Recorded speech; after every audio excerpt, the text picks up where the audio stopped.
cerita yang kedua. Penulisnya Enid Blyton. Ini seri dongeng yang beda lagi. Nah, di seri ini tuh ada 6 cerita, ada 6 judul buku. Dalam satu judul buku ada beberapa judul cerita. Nah, di sini saya baca yang judul bukunya itu Mendongeng Bersama Enid Blyton, Peri Sutra dan dongeng-dongeng lainnya. Ini judul ke-7. Judulnya Kucing Tanpa Kumis. Kelihatannya ini tuh ngasih tahu kita tuh harus tetap bersyukur. Kita tuh punya keunikan sendiri, dan itu kalau misalnya kita mikir, kok saya kayak gini sendiri, orang lain enggak. Keunikan kita tuh justru kelebihan kita gitu. Kucing Tanpa Kumis. Si Tinta adalah seekor kucing hitam. Kumisnya putih dan halus sekali. Wajahnya rupawan. Kupingnya lancip dan ekornya yang gemuk hitam nampak seperti ular jika digoyang-goyangkan. Ada tanda putih di bawah dagunya. Anak-anak menyebutnya tempat makan si kucing. Si Tinta membersihkannya 3 kali sehari agar terlihat selalu bersih seperti salju. Tubuhnya gemuk. Ia tak pernah tak makan enak. Kalau ia duduk di tembok membersihkan diri, ia tampak tampan sekali. Bulunya hitam mengkilap tertimpa sinar matahari, dan kumisnya mencuat ke kiri kanan wajahnya. Putih lembut. Aku kucing paling tampan di kota ini, kata Tinta dengan bangga. Ia memandang kucing putih di bawah sana dengan pandang mencemooh. Kucing itu sedang membersihkan dirinya juga di dekat jendela. Tak ada kucing yang setampan aku. Ketika itu, datanglah seorang anak kecil. Melihat kucing besar bertengger di puncak tembok, ia pun berteriak sambil tertawa.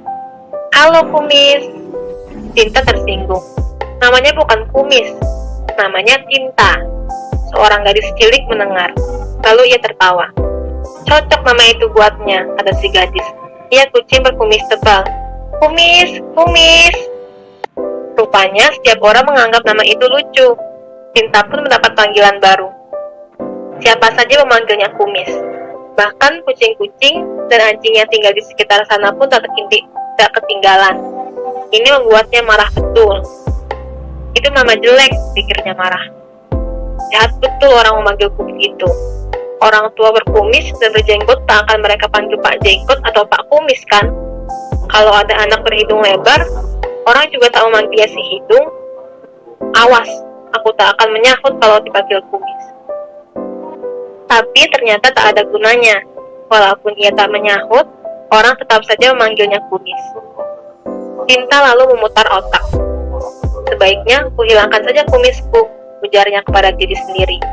Ya, akan kurintis mode baru untuk kamu kucing. Kucing tak akan berkumis lagi. Bukankah manusia juga mencukur kumis mereka setiap pagi? Betul, mencukur saja kumisku. Jadi tak akan ada lagi yang memanggilku Kumis. Ia memberitahukan gagasannya kepada si kura-kura. Kura-kura itu mendengarkan sambil mengunyah rumput. Sebaiknya jangan bermain-main dengan sesuatu yang telah kau dapatkan, nasihatnya. Nanti kau menyesal. Ah, tidak, kata Tinta. Kumis ini tak ada gunanya buatku. Aku akan mencukurnya. Tinta menyelinap masuk ke kamar mandi tuannya keesokan harinya. Di situ didapatinya silet cukur tuannya. Dalam sekejap, Tinta telah mencukur habis kumisnya yang indah. Ia memandang wajahnya dalam cermin. Memang agak aneh rupanya. Tapi paling tidak orang tak akan memanggilnya Kumis lagi. Ia turun ke halaman lalu melompat ke atas tembok. Tukang susu datang dan melihatnya. Ia tak berteriak Kumis seperti biasanya. Tukang susu itu melongo saja melihatnya, tanpa mengatakan apapun. Lalu datang seorang anak laki-laki mengantarkan koran. Dia pun tak berteriak Kumis. Tinta merasa puas. Akhirnya ia terbebas juga dari nama yang tak menyenangkan itu. Ia duduk berjemur sambil mendengkur. Tak lama kemudian, kawan-kawan yang datang menghormati dia. Baby, si kucing putih dari rumah tetangga bola salju, yang juga kucing putih, kura-kura dan Rover, si anjing yang tak suka mengejar kucing. Ada apa, Tinta? Rupamu kok jadi lain pagi ini? Tanya bola salju, keheranan. Kumisnya hilang, kata Teddy, kaget. Aneh, kok bisa hilang? Bagaimana ceritanya? Tanya Rover. Kucukur, tahu kita bangga. Aku sedang mempelopori mode baru untuk kaum kucing. Orang mencukur kumis mereka setiap pagi. Mengapa kucing tidak? Kurasa penampilanku lebih gaya sekarang. Semua memandang Tinta tanpa mengucapkan sepatah kata pun. Semua menganggap rubah kucing itu lucu tanpa kumis. Bukan cuma lucu, tapi jelek dan aneh. Pasti kucing lain segera mengikuti mode yang kupelopori sebentar lagi, kata Tinta. Rasanya juga lebih enak. Kumis mengganggu jika aku sedang mencuci muka. Sekarang aku bisa mencuci muka dengan leluasa. Lihatlah. Dia membersihkan wajahnya dengan kaki depan. Memang nampaknya jadi lebih gampang pekerjaan itu tanpa adanya kumis. Tetapi binatang-binatang lainnya cuma menggeleng-geleng. Kumis itu ada gunanya. Kalau tidak, kita tak akan diberi kumis, kata Teddy. Apa gunanya coba? Kata Tinta. Tapi sayang, tak satu pun di antara mereka berhasil berpikir apa gunanya kumis. Satu persatu mereka pulang. Mereka semua merasa pasti tak akan mengikuti mode yang dirintis Tinta. Malam harinya, Tinta merasa lapar. Sore tadi ia terlambat pulang. Akibatnya, susu dan makanan yang disediakan tuannya disambar anjing. Betapa jengkelnya dia. Tak apa, katanya menghibur diri. Aku cari makan nanti malam. Tangkap saja beberapa ekor tikus. Aku tahu tempatnya. Baiknya aku bersembunyi dan menunggu mereka keluar. Ia pun mengendap-endap dalam kegelapan. Di balik rumpun tanaman di samping dapur, ia mengintai. Tak lama kemudian terdengar olehnya bunyi langkah tikus. Tinta diam, tak bergerak. Dalam sekejap ia akan menyergap dan memangsa tikus itu. Ia melangkah maju. Kakinya berbulu tebal hingga tak terdengar suara langkahnya. Ia menyelipkan kepalanya ke lubang di antara semak-semak. Kemudian menyusul tubuhnya. Tapi malang betul Tinta. Ketika ia mencoba juga memasukkan tubuhnya, rumpun semak itu berderak.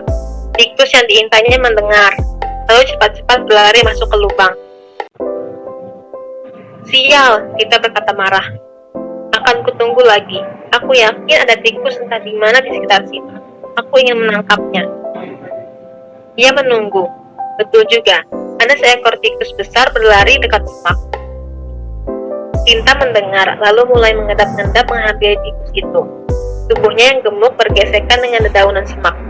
Celaka, tikus yang ini pun mendengar dan lari. Tinta kaget. Biasanya gampang betul dia menangkap angsa.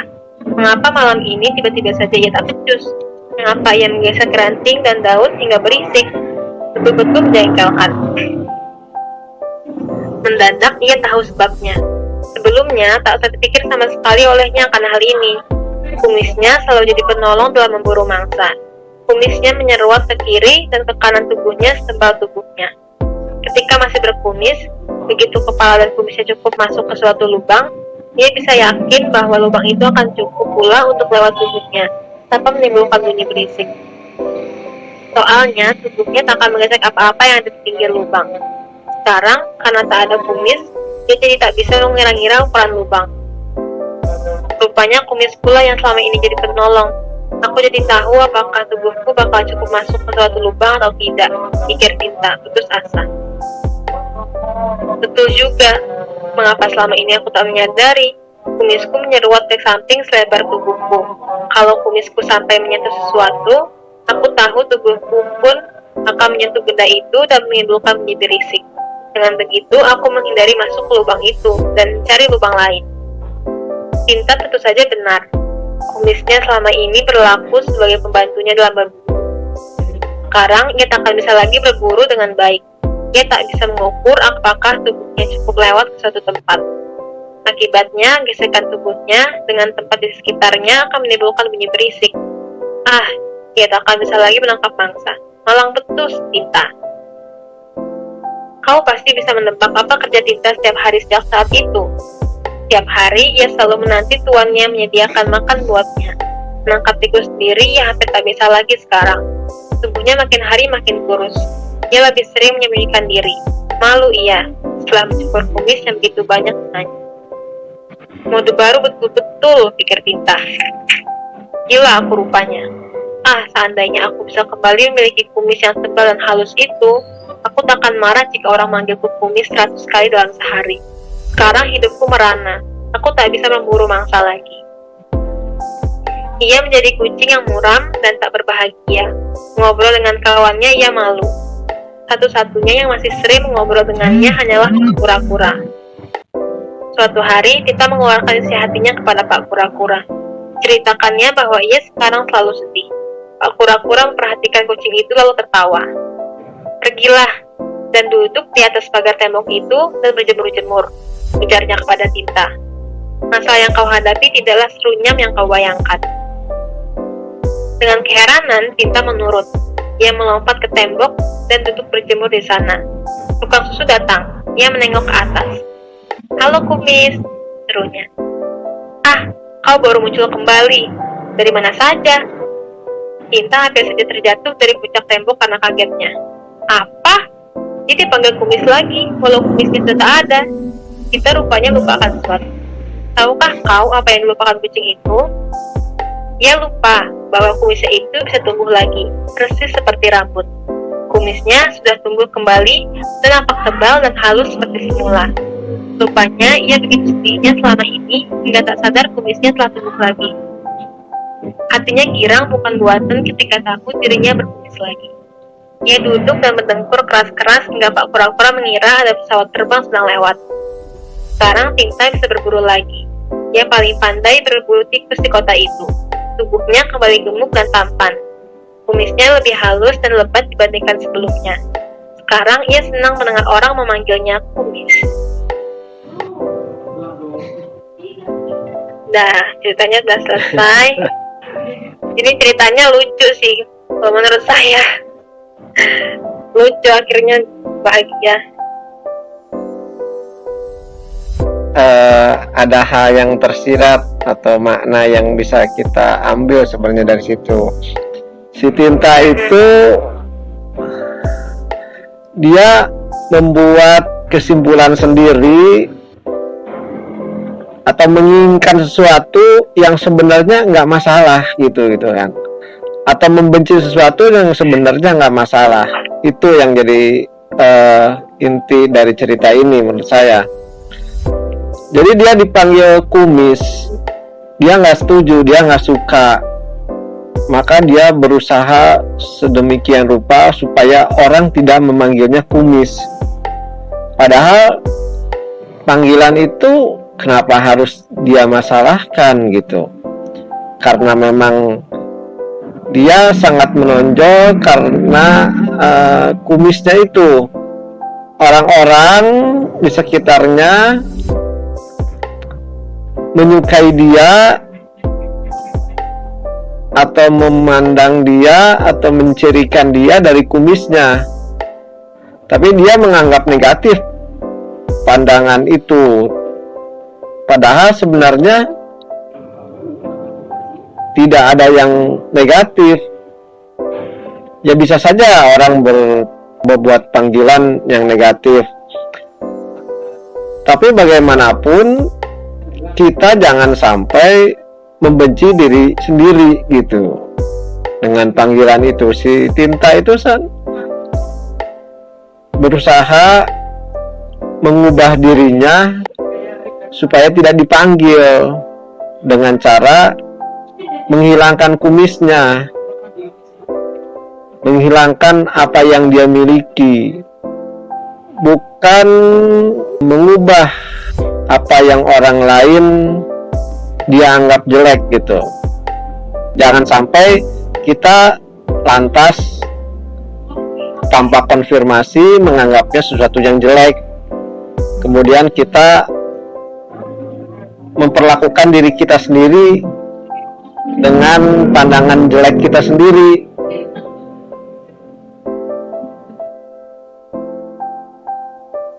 Mau nambahin tadi kan si kucingnya akhirnya, si Tintanya akhirnya sadar kan kalau dia sebenarnya sangat butuh akan kumis itu. Awalnya dia pengen bikin mode baru nih buat kucing, gak usah punya kumis. Buat apa sih kumis? Lagian kan teman-temannya juga pasti ada gunanya tuh tinta gitu. Contohnya ngomong gitu, tapi pas mereka mikir-mikir, mereka juga nggak nemu jawabannya apa ya gunanya, mereka juga nggak tahu. Kan yang tahu kan yang punya ya, si kucing kan yang tahu. Nah habis itu pas udah dihilangin, dia sadar deh apa gunanya tinta, apa gunanya fungsinya itu. Nah ini juga kayak di tubuh kita tuh pasti sama kayak tubuh manusia kan, tubuh kucing juga dibikin sedemikian rupa hingga dia bisa gini bisa begitu untuk memenuhi kebutuhan hidupnya. Kayak kita juga manusia kan pasti struktur tubuhnya juga dibikin, bahkan yang kecil-kecil sekalipun kayak kuku itu juga pasti ada gunanya semuanya. Walaupun kita mikir apa sih gunanya, tapi kalau kita lihat pasti lah itulah yang bikin kita bisa hidup, bisa menjalani sesuatu dengan baik. Saya juga pernah baca di buku biologi tuh kan lagi belajar evolusi. Jadi evolusi itu apa namanya, perubahan mengikuti zaman. Jadi yang dulunya ada jadi nggak ada kayak dulunya. Misalnya jerapah itu lehernya pendek untuk mengikuti kebutuhan dia. Pohon tinggi kan, makanannya ada di pohon yang tinggi, biar lehernya jadi panjang. Itu salah satunya teorinya ada yang kayak gitu. Nah terus saya baca tuh ada tubuh manusia itu ada peninggalan evolusi, organ-organ peninggalan evolusi. Contohnya amandel, terus usus buntu, terus contohnya lagi kelopak mata ketiga. Itu tuh yang di ujung mata yang dekat hidung ada kayak selaput kan sebelum mata itu, katanya itu nggak ada gunanya. Terus apalagi ya, terus katanya tuh ini bulu-bulu di tangan kaki itu juga peninggalan evolusi. Jadi itu tuh adalah katanya peninggalan evolusi yang masih ada sampai sekarang di tubuh manusia, tapi nggak tahu apa gunanya gitu, karena setelah ditelusuri juga orang belum nemu apa. Nah tapi ya saya baca itu agak nggak setuju juga, karena pasti dia tuh ada karena ada gunanya. Buat apa dia ada kalau nggak ada gunanya? Orang aja yang belum nemu, mungkin peneliti atau dokter belum nemu apa gunanya, tapi pasti sih menurut saya itu ada. Kita juga kan suka mengetahui keberadaan sesuatu itu apabila sudah tidak ada. Contohnya yang paling sering kita rasakan betapa sehat itu adalah sesuatu yang enak gitu, sesuatu yang mahal harganya. Jadi dia juga kan diceritain itu si kucingnya temenan kan sama kura-kura, sama anjing, sama kelinci. Jadi kayak ceritanya juga bagus sih. Jadi kayak kita tuh bisa temenan sama siapa aja, kayak menyeratkan gitu. Kita semua perbedaan itu ya kita bisa temenan sama semua orang walaupun berbeda-beda dengan kita. Ini juga kita ceritain tuh juga tidak lepas dari toleransi kan. Pasti banyak lah, toleransi itu kan mencakup luas kan, banyak hal. Nah ini juga makna-makna yang kita dapatkan dari sini itu juga masuk ke dalam apa itu arti toleransi, dan bagaimana toleransi itu kita tanamkan dalam diri dan kita lakukan dalam kehidupan sehari-hari dengan orang-orang sekitar kita.